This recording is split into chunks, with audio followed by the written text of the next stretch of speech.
Additional executive director, ঠিক আছে। আমি এই ব্রিগেডের 1,00,000 শ্রমিকের আইনগত অভিভাবক। সরকার আমাকে নিয়োগ দিয়েছে এই ওয়ার্কারের অধিকারগুলো সংরক্ষণ করার জন্য। আমি আজকে 20 বছর যাবৎ এই ব্যবসায় চাকরি করি। আমি এক সময় 7.5 বছর ছিলাম, যখন নাসির ভাইয়ের সাথে আমি কাজ করছি, আপনাদের মালিক। আপনাদের এই শ্রমিক, আমি আমার এই 20 বছর জীবনে একটা কথা আপনাদেরকে বলি, আমাকে অনেকে শ্রমিক নেতা বলে, মালিকরা, মালিক পক্ষ আমাকে জানে আমি শ্রমিক নেতা। আমি মাঝখানে এখান থেকে অন্য জনের বদলি হয়ে গেছিলাম। গত 2 মাস আগে সরকার একটা ব্যবসা আমাকে আবার নতুন করে এখানে দিয়েছে। এখানে অনেক শ্রমিক অসন্তুষ্ট হচ্ছে, অনেক সমস্যা হচ্ছে। শ্রমিকদের পক্ষ হয়ে যেন আমি কাজ করি। আমার সেই সুনাম আগে থেকে ছিল। আমি ইয়াং ইন্টারন্যাশনাল যখন বন্ধ হয়েছে তাদেরকে 38 কোটি টাকা পেমেন্ট করছি বিক্রি করে আপনাদের পাশে ওটা দিকে, যেটা এখন ইয়াং ইন্টারন্যাশনাল এই মালিক বাংলাদেশে চলে গেছিল। তার আমরা কুরিয়ার সাথে কুরিয়ার এমবিসির সাথে যোগাযোগ করে 2 বছর পরে তাদের ফরেনারকে বাংলাদেশে আটকাইয়া এই ফ্যাক্টরি বিক্রি করে 32 কোটি টাকা পেমেন্ট করেছি। কাস্টমস 10,000 টাকা পরিশোধ করে মালিক শুধু 1 কোটি টাকা নিয়ে ঘরে ফিরে গেছে, ঠিক আছে। আমি আজীবন এই শ্রমিকের জন্য আমার জীবনটা কি করেছি। আমার গত কিছুদিন আগে আমার 27টাও বিসিএস হয়ে গেছিল। বিসিএস এটা বাতিল করছিল সরকার। আমার নতুন বোর্ড আইসা আবার নিয়োগ দিচ্ছে আমাদেরকে। আমি মেডিকেল পরীক্ষাও দিয়ে আসছি, কিন্তু যাচ্ছি না। কেন? এই 20 বছর শ্রমিকদের সাথে কাজ করে আমার যে মায়া জন্ম হয়ে গেছে।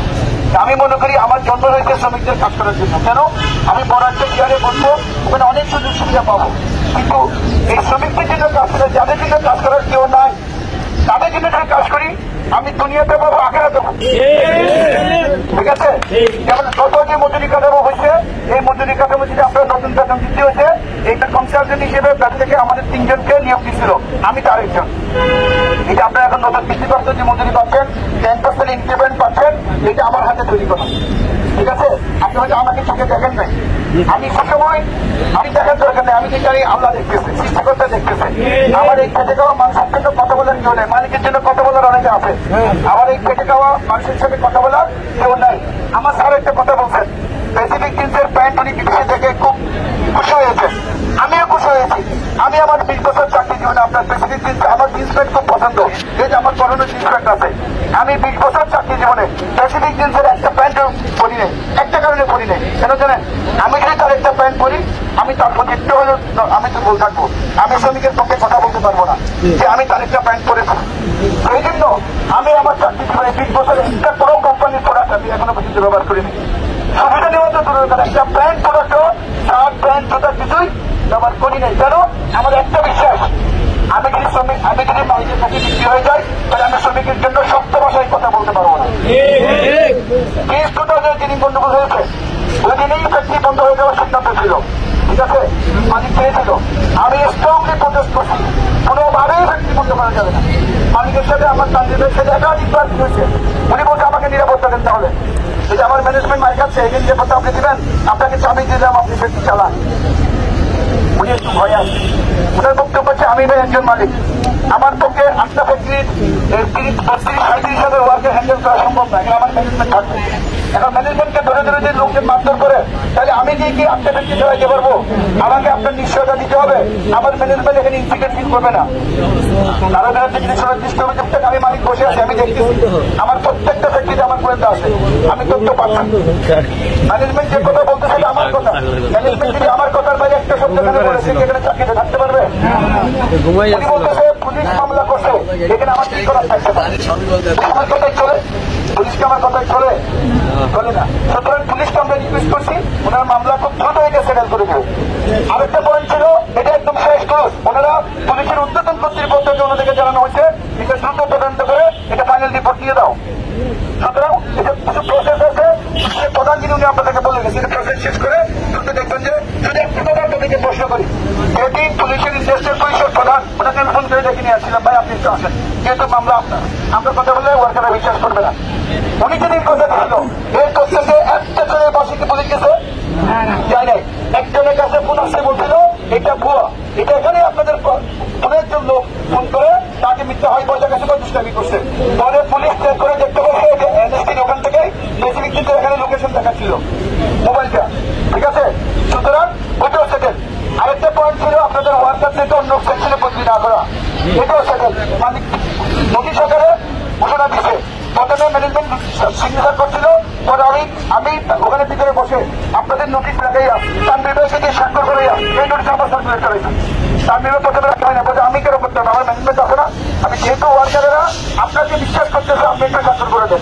উনি আমার এই কথা রাজি হইয়া নোটিশ স্বাক্ষর করে দিতে ঠিক আছে, আমি স্বাক্ষর করে দিলাম।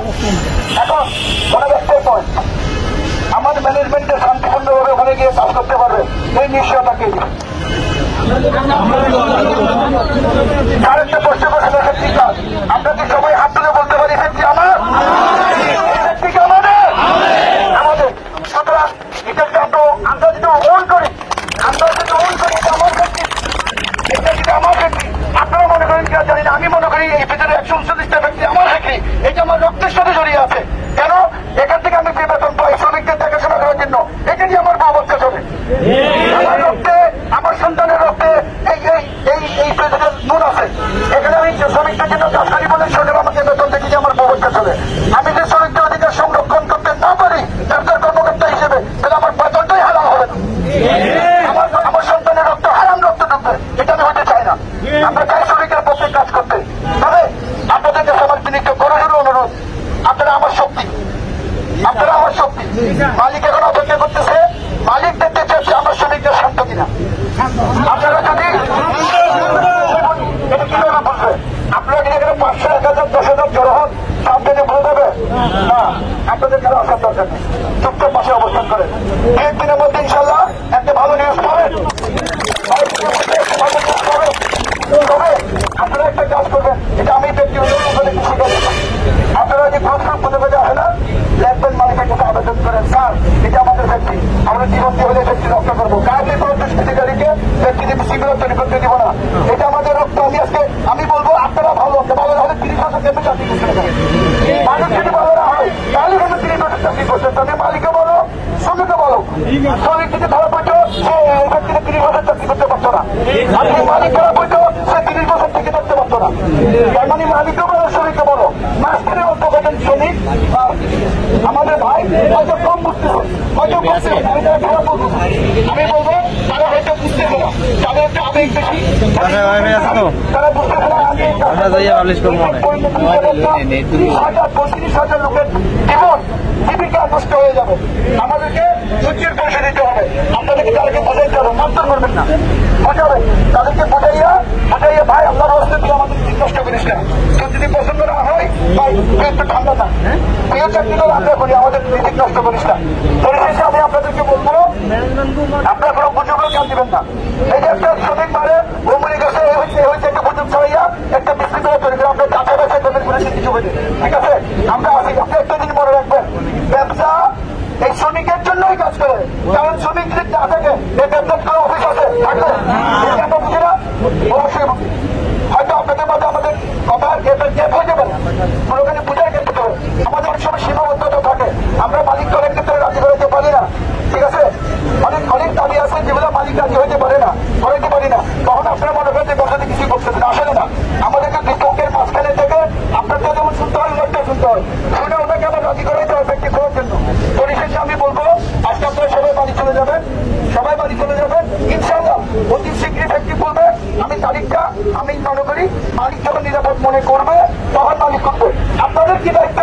মালিককে যে ফ্যাক্টরিটা করলে নিরাপদ এই মেসেজ দেবো। মাঝখানে অনেকে মেসেজ দিচ্ছে ফ্যাক্টরিটা খুলো চুপচাপটা করে দেখা মনে, এরকম পুরো মেসেজ আসছে, ঠিক আছে?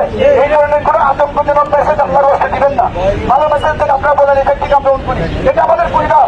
এই ফ্যাক্টরিটা যদি আমরা ইনশাল্লাহ স্যার আপনার সাথে আমরা আছি, আমরা 30,000 শ্রমিক আপনার সাথে আছি, আমরা সাথে আছি।